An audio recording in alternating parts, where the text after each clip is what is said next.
दोस्तों, महाभारत से जुड़े हुए तमाम प्रसंग बड़े ही प्रसिद्ध हैं। इन्हीं प्रसंगों में से उस वाक़ये का भी ज़िक्र आता है जब इस युद्ध में 2 महान योद्धाओं ने हिस्सा ही नहीं लिया था। जी हाँ, ऐसा कहा जाता है कि महाभारत युद्ध में दुनिया के तमाम योद्धाओं ने भाग लिया था और इन्होंने अपने युद्ध कौशल से अपनी सेना को जिताने का हर संभव कोशिश किया था। लेकिन 2 ऐसे महान योद्धा भी थे जिन्होंने महाभारत युद्ध में हिस्सा ही नहीं लिया। कुछ लोग ऐसा भी कहते हैं कि इनके युद्ध में हिस्सा लेने से शायद परिणाम कुछ और ही होता।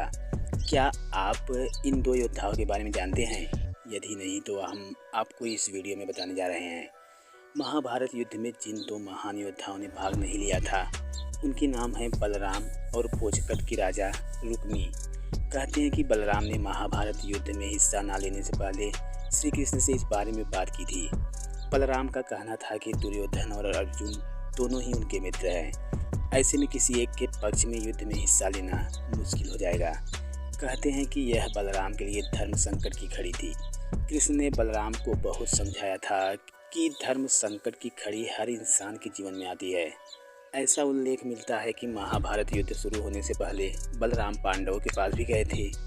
बलराम ने पांडवों से अपने धर्म संकट के बारे में बताया था।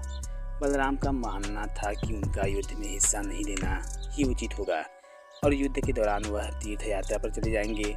बताते हैं कि बलराम से ही भीम और दुर्योधन दोनों ने ही गदा सीखी थी। वहीं भोजगढ़ के राजा रुक्मी ने भी युद्ध में हिस्सा नहीं लिया था। रुक्मी रुक्मणी के बड़े भाई थे। उन्होंने भी युद्ध में हिस्सा लेने में असमर्थता जता दी थी।